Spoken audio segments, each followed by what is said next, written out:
When Super Mario Run first launched in December of 2016, it was a unique change of pace for the smartphone app market. Whereas most titles were making use of intrusive and ethically questionable gameplay mechanics, Mario's first mobile adventure had no ads or microtransactions. Paying $10 upfront immediately unlocked all of the game's content, including access to any future updates for years to come.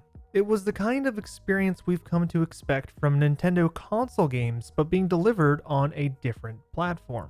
It's been almost 3 years since then, and this month's release of Dr. Mario World for iOS and Android marks the plumber's return to smartphone gaming. Except where Super Mario Run was notable for being different, Dr. Mario World fits alongside the Clash Royales and Candy Crush sagas of the world. As much as I enjoyed the more traditional take of Super Mario Run, the game simply failed to make a financial impression for Nintendo, and Dr. Mario World feels like a direct response to those failures.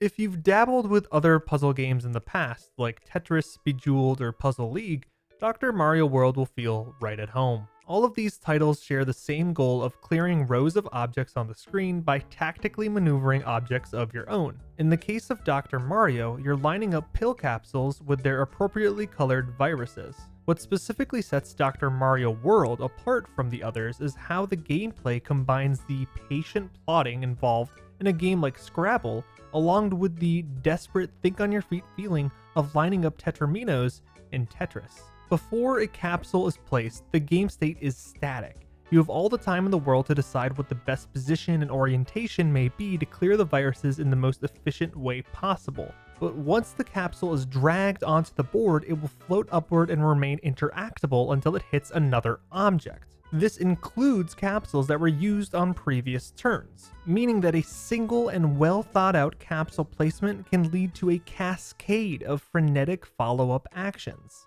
Mastering this mechanic to chain one capsule into the destruction of multiple viruses all across the board is quite the dopamine hit. Not to mention that the ability to switch in and out of time-sensitive moments make the gameplay a perfect fit for the on-the-go nature of smartphone gaming. Chaining together capsules to eliminate viruses represents the bulk of what you will be doing throughout Dr. Mario World's campaign. With 5 worlds and 200 stages, there's a surprisingly large amount of single-player content available at launch, with even more content promised in the future. Although most of these stages share the similar goal of defeating all of the viruses before you run out of capsules, a handful of them mix things up by adding a time limit, scrolling the board, or even requiring you to find hidden coins in order to win. I enjoyed most of these wrinkles since they forced me to deviate from the sometimes mundane routine of repeating the same virus eliminating strategies stage after stage. There are over 20 hours of single player fun to be had in Dr. Mario World Stages mode, but only when the app allows you to play it. Like other Nintendo mobile games, Dr. Mario World ridiculously requires a persistent online connection despite the solo nature of its gameplay. This impacted my playthrough on multiple occasions, both due to spotty 4G service and the game's occasionally flaky servers. Either way, the result was the same. I lost all of the progress on my current stage, as well as the heart I had used to play that stage. That's right, another mobile-inspired format in which Dr. Mario World keeps you from enjoying its content is in the game's heart-based energy system. To play a stage, you'll need to pay a heart, but the amount of hearts you can carry are limited and will slowly regenerate over time. Thankfully, there are some other ways to obtain hearts, such as completing a stage for the first time, so theoretically speaking, a skilled and lucky Dr. Mario player could make it through the entire campaign without ever running out. Unfortunately, I'm not a Dr. Mario superstar, so I was regularly locked out of playing stages while I waited the few hours for my hearts to replete. If you don't feel like waiting, you always have the option to whip out your credit card and purchase diamonds, the Dr. Mario World version of microtransaction currency. A single diamond is worth about 8 to 9 cents depending on which package you buy, and there's a good chance that you'll want to buy since diamonds are not only the exclusive currency used to refill hearts, but they haunt every aspect of the Dr. Mario World single-player experience. Before you begin a stage, the game will try and tempt you with purchasable items that make that stage a little easier, like an upgrade which increases the number of capsules you start off with. Once you're in the stage, there's an entirely different set of purchasable single-use options that can be activated at any time.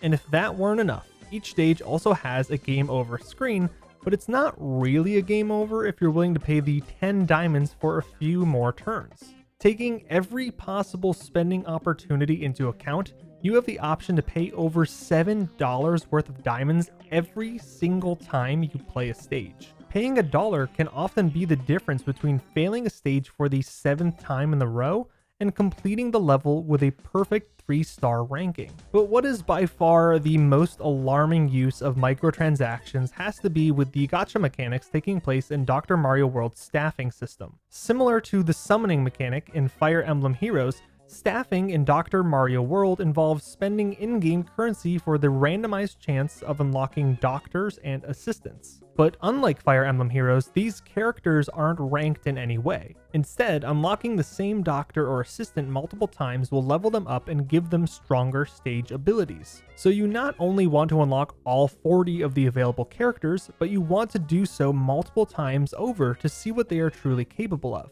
These doctor and assistant abilities are actually new to the Dr. Mario franchise, where now 1 doctor and 2 assistants can be selected before every stage. Each doctor has a special move that can be activated by eliminating enough viruses. Bowser will randomly clear 2 rows on the board, while Luigi can clear an L-shaped section. Assistants, on the other hand, have passive abilities. For example, Goombas increase your overall score by 2%. The core idea of this entire mechanic is to mix and match the characters that suit your playstyle. Here's the thing. I never really got the chance to do this, since the price to partake in the staffing mechanic is restrictively steep unless you're willing to pay 40 diamonds.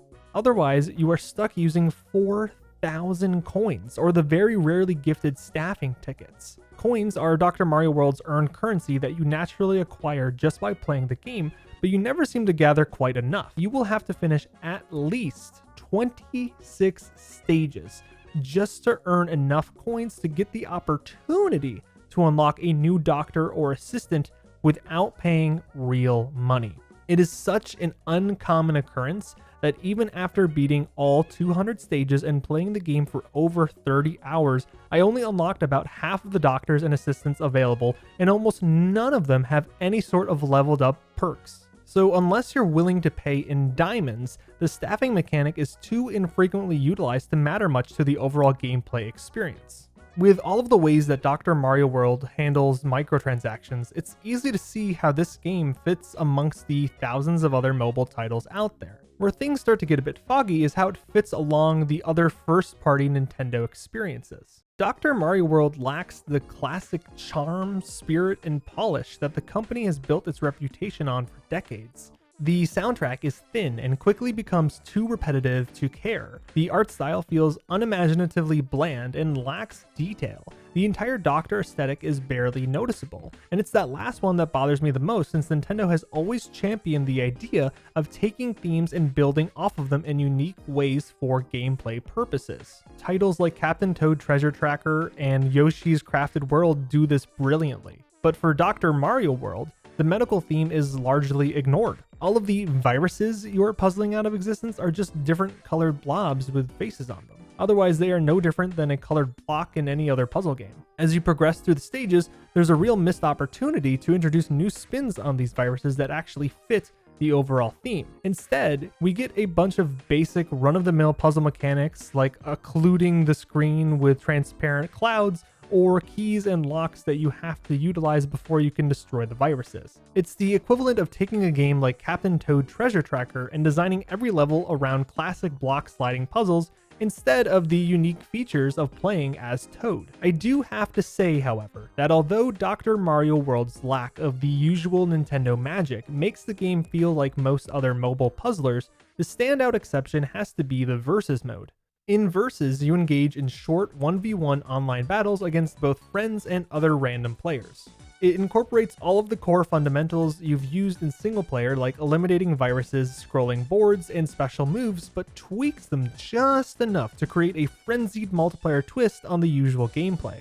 Doctor's special abilities, for instance, are adjusted to make sense in a two-player context, adding an extra layer of strategy for determining when is the best time to use your special to screw over your opponents.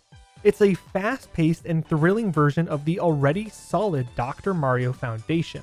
There's even an entire ranking system with tiers and ranked-based matchmaking.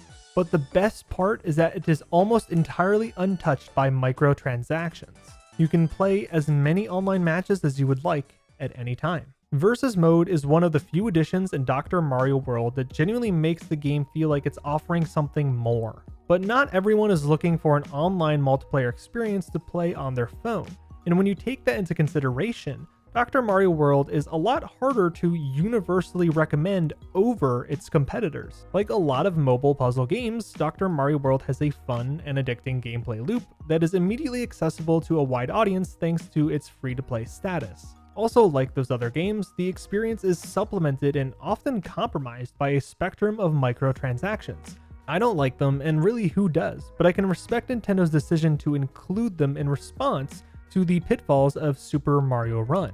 But by focusing on integrating these monetary systems instead of polishing the gameplay with the usual Nintendo first-party treatment, Dr. Mario World is simultaneously the most mobile and least Nintendo-like game that the company has ever released.